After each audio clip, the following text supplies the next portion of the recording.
rest. Quick look above. Earthbound Marathon starts next week on Friday. September 15th will be the first day of it. I'll be playing 10 to 12 hours a day for 3 days. I should be finishing up on Sunday. Pat is going to be coming down at some point and hanging out with me. We're going to have a lot of fun. I have never beaten Earthbound. When I say Earthbound, I'm talking about Mother 2. I've never beaten it. I've beaten Mother 1. Did that on stream a few years ago. It was great. I love that game. I own the soundtrack on vinyl. Oh, no, it's right there. I own the soundtrack on vinyl. Beautiful, beautiful series. The Lullaby song, or not the Lullaby, but Melody of Love. I sing that to my kids as a lullaby in the evenings.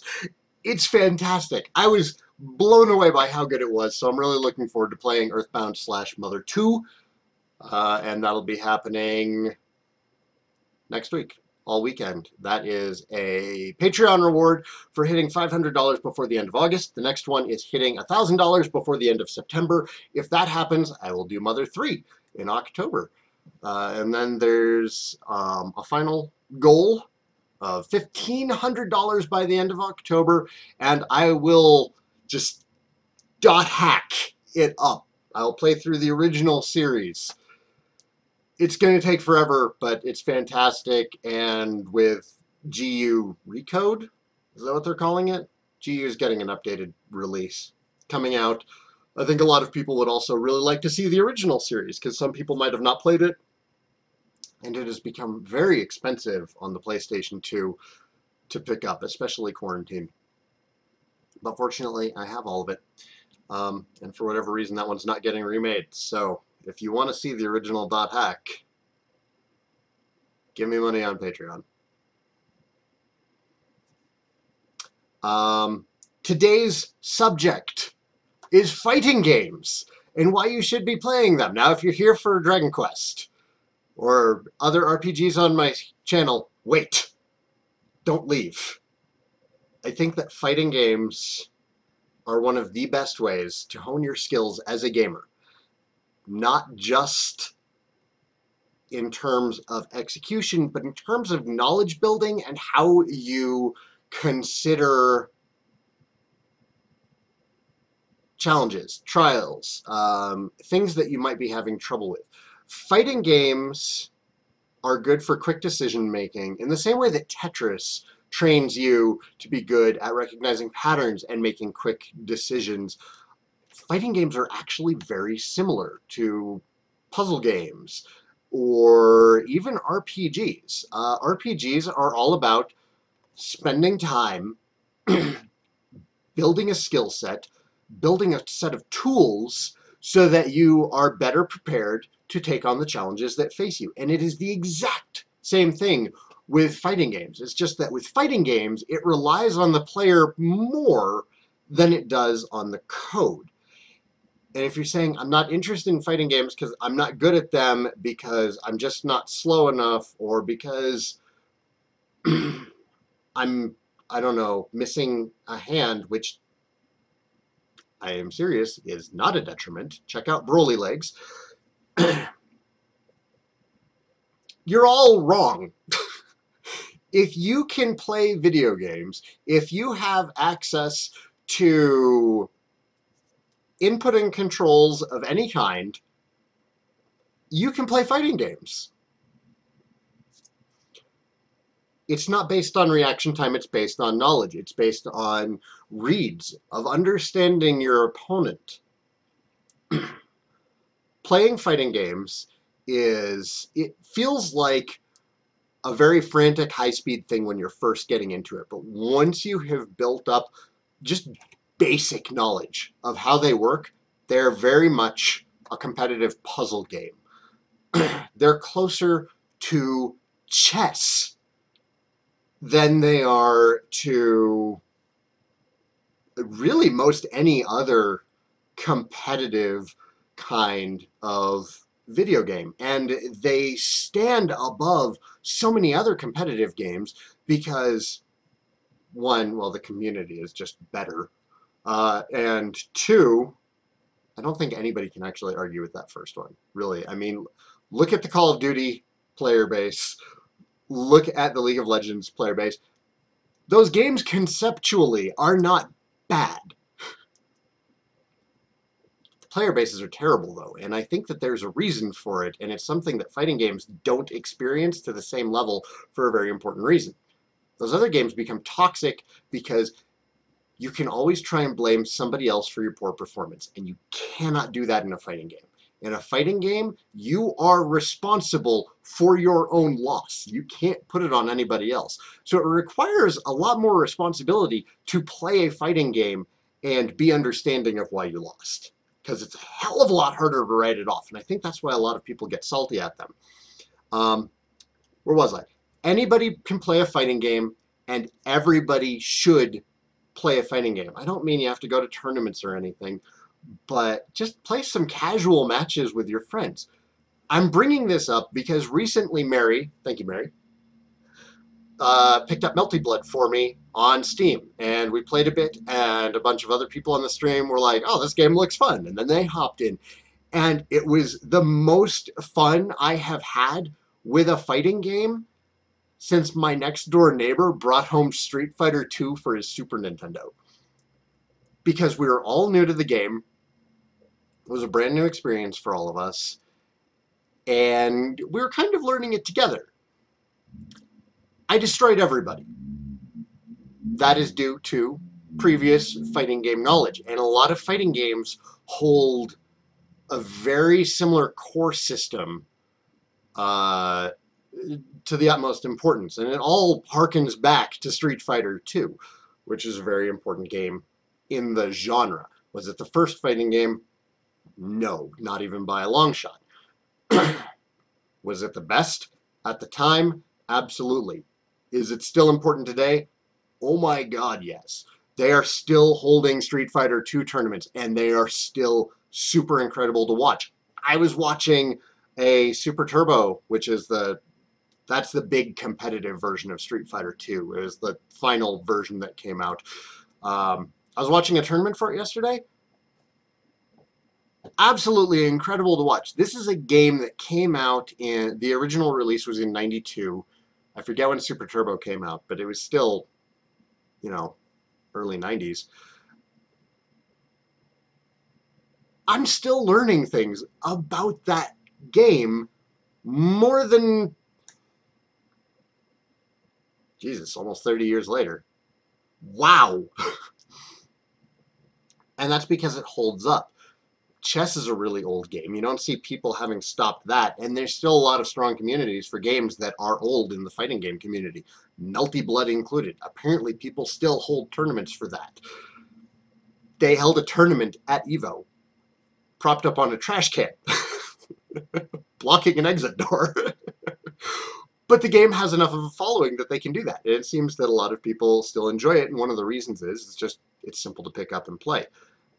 But playing it with everyone kind of got me thinking about this, and it kind of got me thinking about how a lot of people don't play fighting games for some of the reasons that I'd mentioned before. They don't feel that they have a fast enough response time, or they just can't do the inputs, and it's all wrong. These are learned things, just like anything else. Just like learning how to properly break Disgaea. You know, there's a lot of knowledge that goes into playing Disgaea correctly. Anybody can just sit down and be like, oh, do a level, do a level, do a level, do a level, and they never really get into the meat of the game, and it makes the game a lot harder for them. And it's the same way with fighting games. You have to study them a little bit. It doesn't even take that long. You can spend a day studying a fighting game, and you will destroy anybody who's fresh and new and just button mashing. And that's all I did to beat everyone who was new at Melty Blood. I was new to Melty Blood, and all I did was practice the basics. I don't have money to get into a fighting game. Emulation, my dear friend, and there's actually a massive, massive fighting game community out there playing online through emulation. I will link to it below. It's called Fightcade, and it's really good. And uses GGPO netcode, which is still some of the best netcode that I've ever seen. It was used in Skullgirls. Many of you are actually on my channel because of Skullgirls. My Eliza playthrough is still one of the most popular videos on my channel. I don't know why. I didn't do that great of a job with her. It's the thumbnail, I guess. Eliza's hot. I would like to do more fighting games on the channel, but I want to do them more of a community thing. Path of Exile seems to be fizzling out. We had, you know, a community for the first week or two, and it's just kind of been meh. Path of Exile requires a stronger computer. You don't need a strong computer for these fighting games. So I have a couple of suggestions. I think that everybody should learn Street Fighter 2. Even if you're not interested in playing Street Fighter 2 in the long run, you should learn Street Fighter 2, read the ebook I'm going to link below, and keep that in mind when you're playing Street Fighter 2. It's called From Masher to Master. It's a fighting game primer. It's not very long. It's like 30 pages or something. And it uses Street Fighter 2 for most of its examples, and it's got video links, and it's really, really good.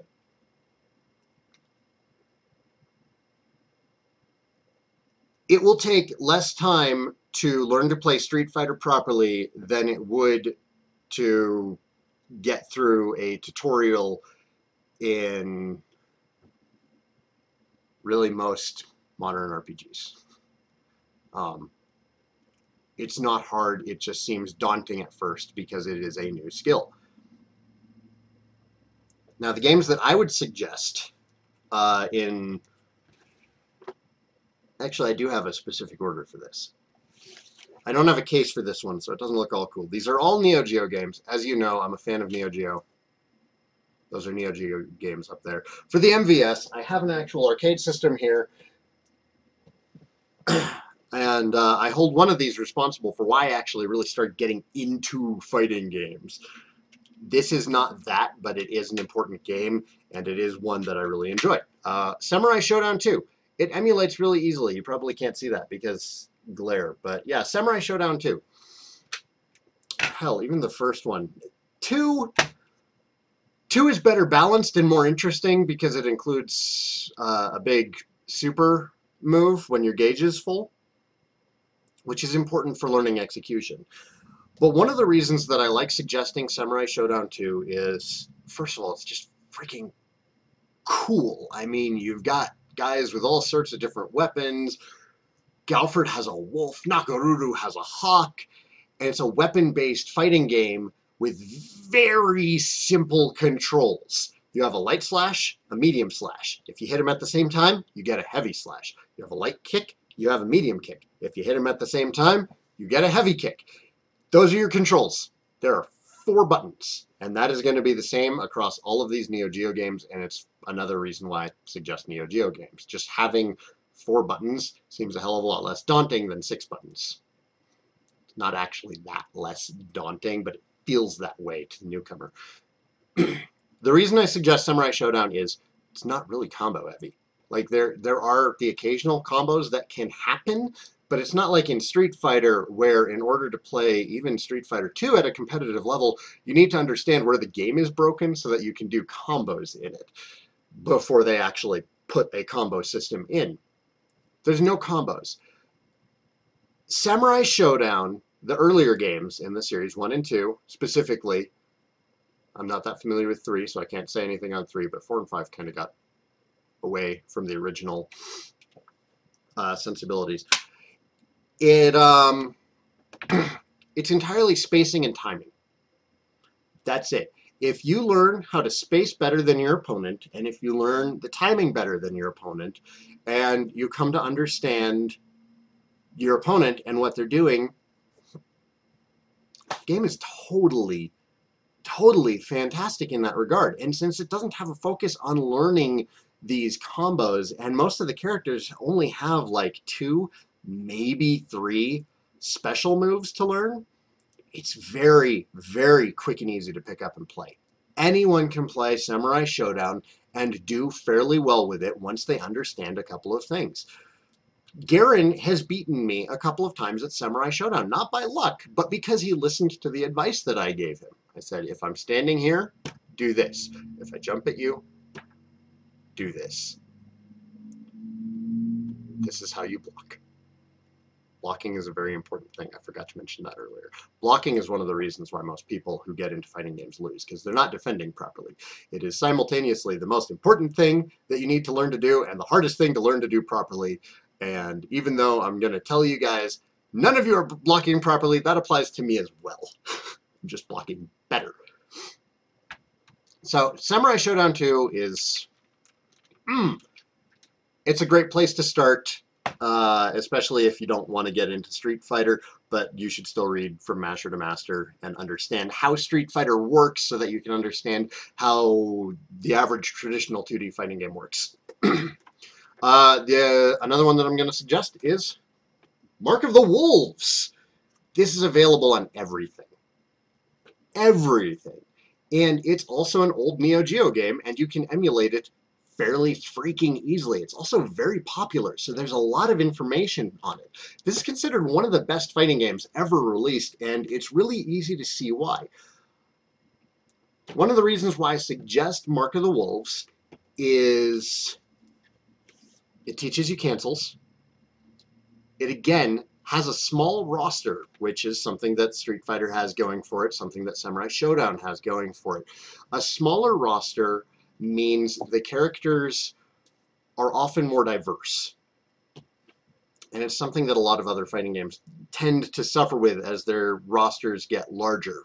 Street Fighter 4 is an excellent, excellent game, but by the time we got to Ultra Street Fighter 4, the roster had gotten very big, and a lot of characters just felt like color palette swaps of one another with a couple of different moves and some weird things.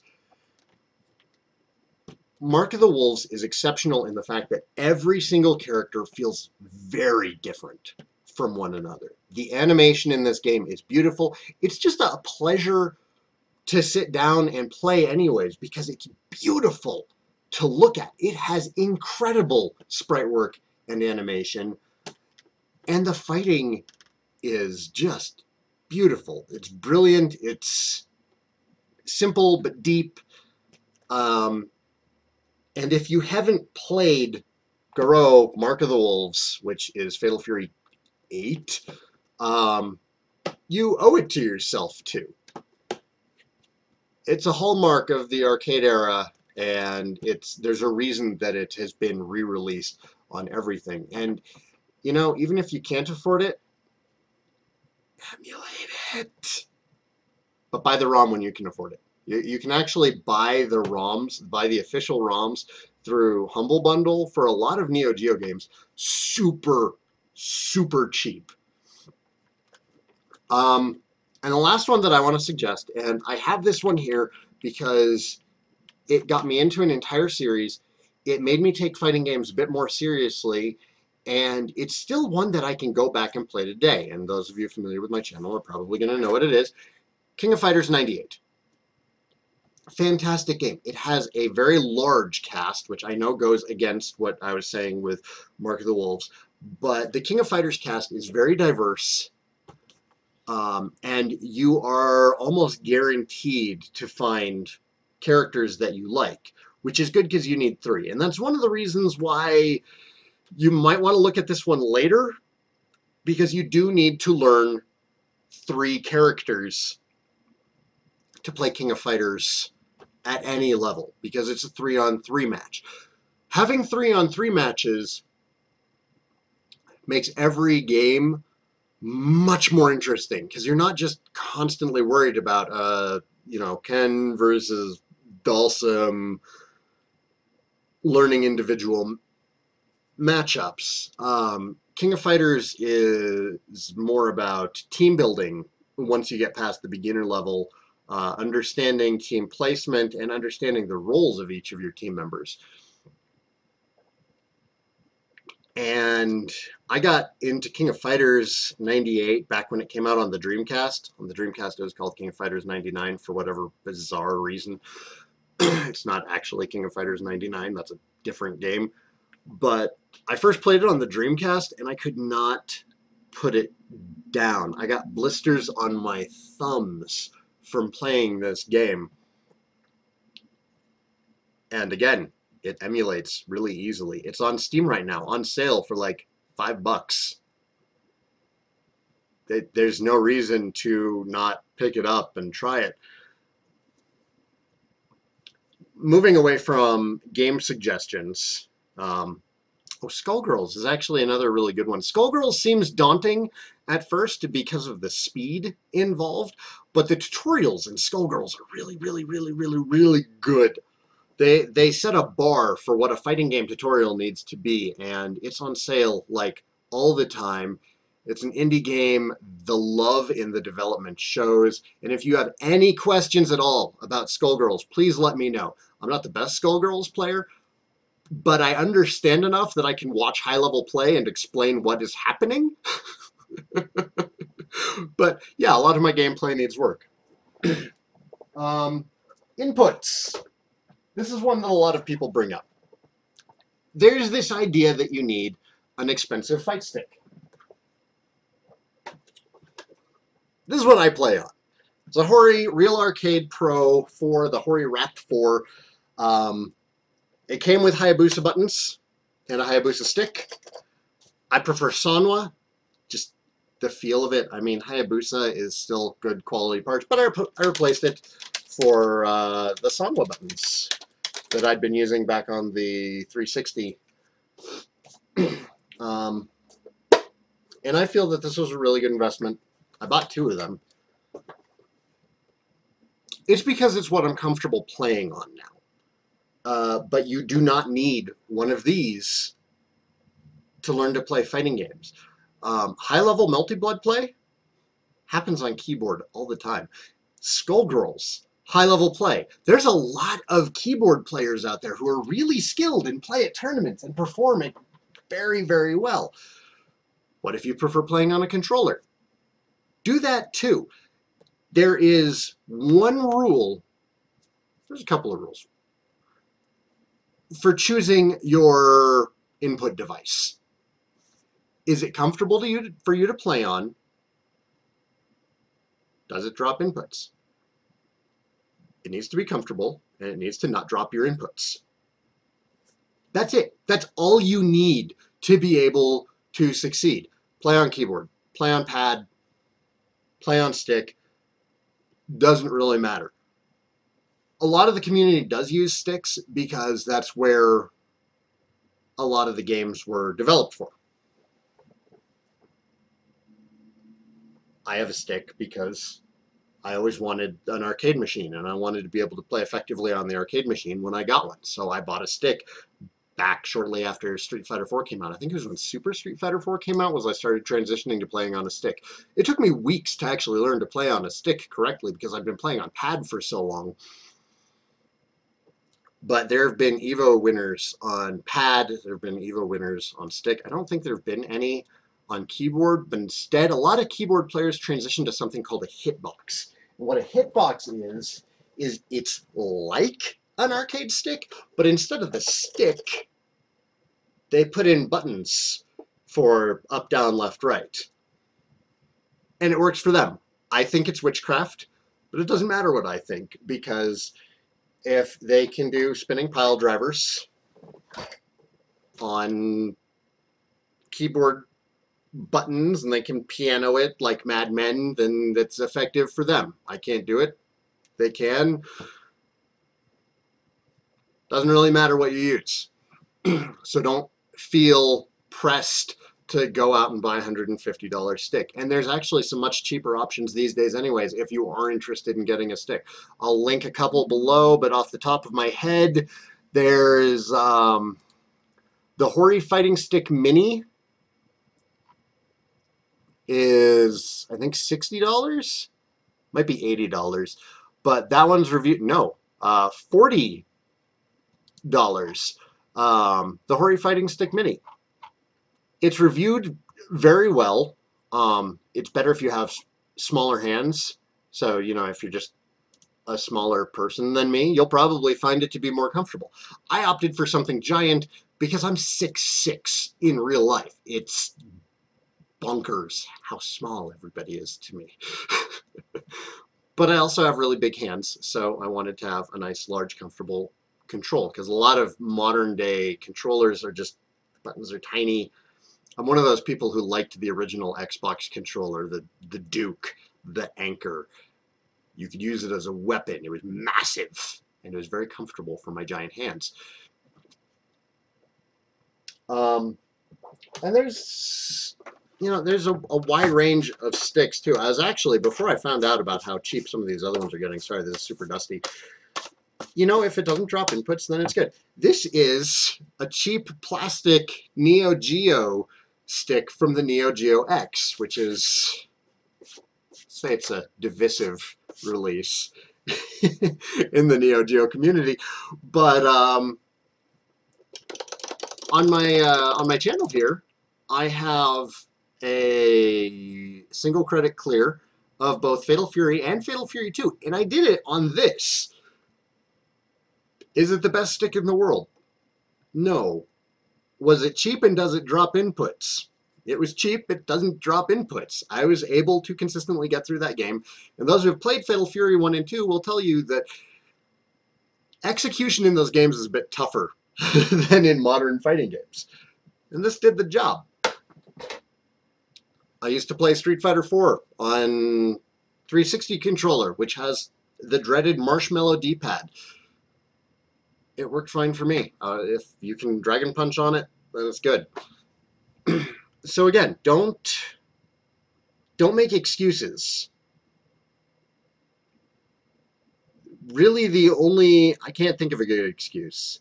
I can't think of a good excuse. Because Broly Legs, who is a competitive Street Fighter player, only has use of a couple of fingers on one of his hands. He plays the game with his mouth on a controller. He holds it in his mouth and plays at a competitive level. He is incredibly good at Street Fighter. He would destroy me at Street Fighter with just a couple of fingers and his mouth. True story, back when Soul Calibur 2 came out, I got pretty decent at Soul Calibur 2. Won a couple of local tournaments in Soul Calibur 2. Small area is Fountain, Colorado, but we had a decent turnout. We had like 30 people showing up at the game store that I was at. I got pretty good with Talum. I was playing regularly. The guy that I played regularly with was actually the one who won this tournament. Later on, a friend of another employee came by. Guy doesn't have a left hand. He destroyed me.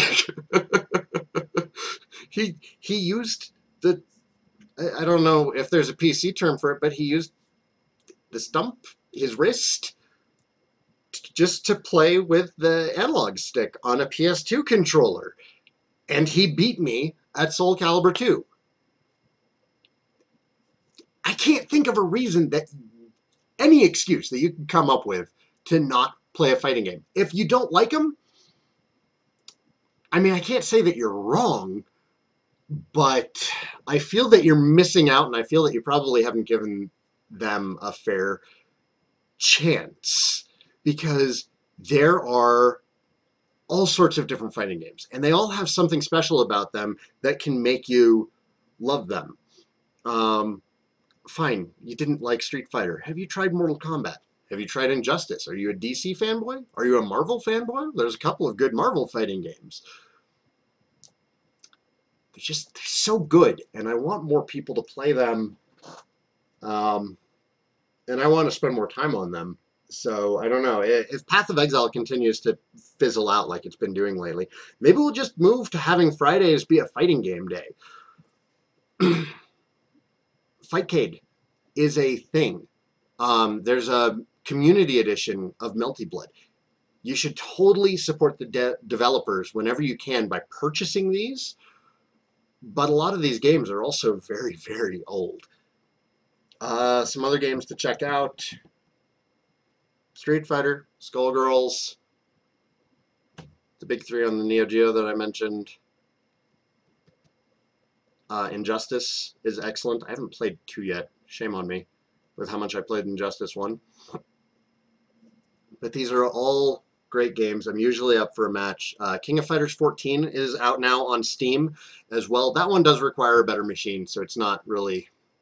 The nice thing about all the ones that I've mentioned so far is that they don't require great hardware. If you're watching this video, you can play most of these. Maybe not Skullgirls, but Skullgirls is also very, very well... What's the word that I'm looking for? I can't think of it. Skullgirls is designed very, very well, and it will play very well on older machines too. Yeah, that's it. I want more people to play fighting games because they're excellent. If you are making excuses for why you can't play fighting games or why you're not good at fighting games, they're just excuses. You're missing out. You will improve not just your gaming, but all sorts of different aspects of your life by playing fighting games, especially if you start getting other people into them as well. It's a great way to make friends. It's how I met Reggie. We had Capcom versus SNK 2 in at work. I used to work at a Game Crazy. It was a offshoot of Hollywood Video, very often inside of a Hollywood Video, especially in the early days. They tried doing standalone stores later, but it was a video game store. It was a direct competitor to GameStop, attached to Hollywood Video. Reggie was working at Hollywood Video. I was working at Game Crazy. Reggie's a super friendly guy anyway, so that certainly helped things. But we had Capcom versus SNK 2 in, which I'd been playing just for fun because it's a really fun game.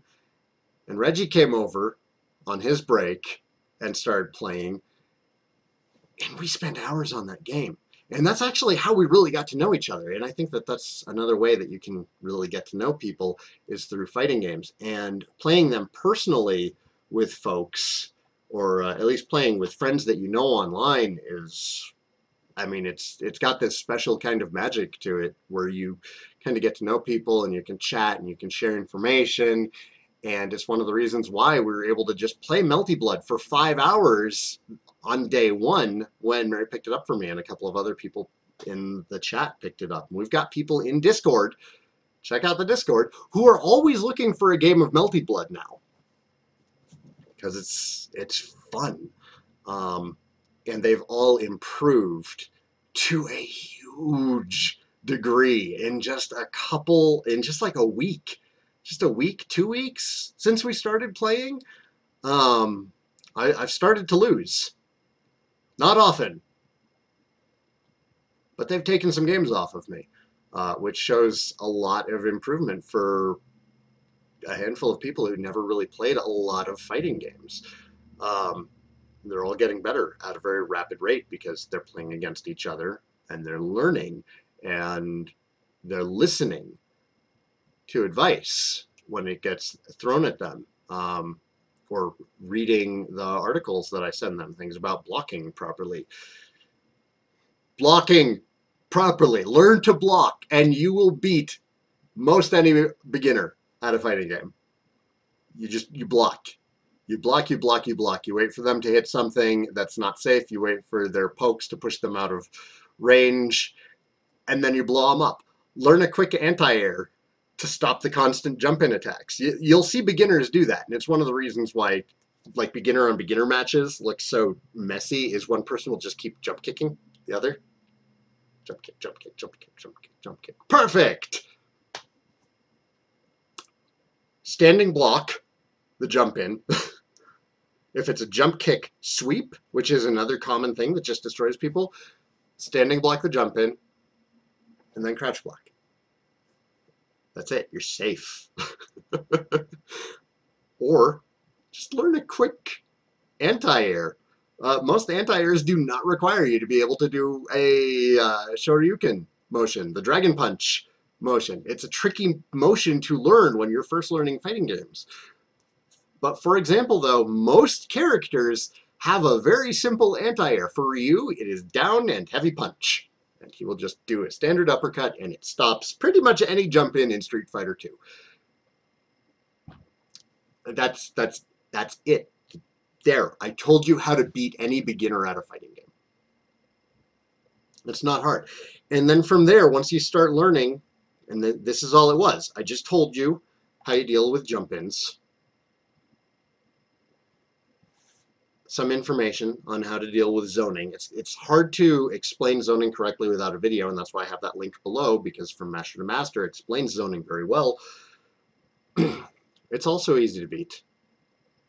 These are all things that are easy to beat, and it's why high-level play is more like a chess match than it is like a frantic mashing game. Because the moves that you're doing are often not done with the intent of just hitting your opponent and causing damage. You're trying to put them in a position that is advantageous to you. Fighting games are about positioning, not damage. Your position is your defense score. Your position is your armor. Your attacks are meant to open up your opponent's defense. Your punishes are where your damage comes from. Position your opponent where they're at a disadvantage. Open them up. Cause damage. Fighting games are not hard. They just appear to be. If anyone has any questions or advice or thoughts on the matter, I'm not a tournament player. I haven't been to a fighting game tournament in years, but it's one of the hazards of living in Colorado. Reggie and I play whenever we can. I try and get in a couple of games of Melty Blood at least once a week. And if there's enough demand for it in the comments, we can turn Fridays into a fighting game day because, yeah, Path of Exile seems to be fizzling out. All right, that's it. I've rambled on for 37 minutes. Thank you for watching, everybody. This is Saigan. And yeah, I don't just do RPGs. Fighting games they're just fantastic, and I would like to help everybody get better at them, at least beyond a beginner level. I would consider myself low intermediate in most fighting games, most traditional 2D fighting games, not 3D fighting games. I'm rubbish at 3D fighting games. I like Virtua Fighter. There's no online scene for Virtua Fighter. I don't think there's, like, I'd have a hard time finding Street Fighter V matches where I live, I think.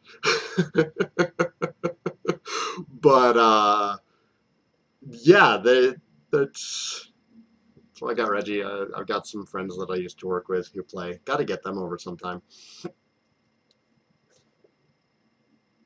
I'm out of things to talk about. I'll see you later before I start rambling again. Peace out, everybody. See you all next week for the Earthbound Marathon.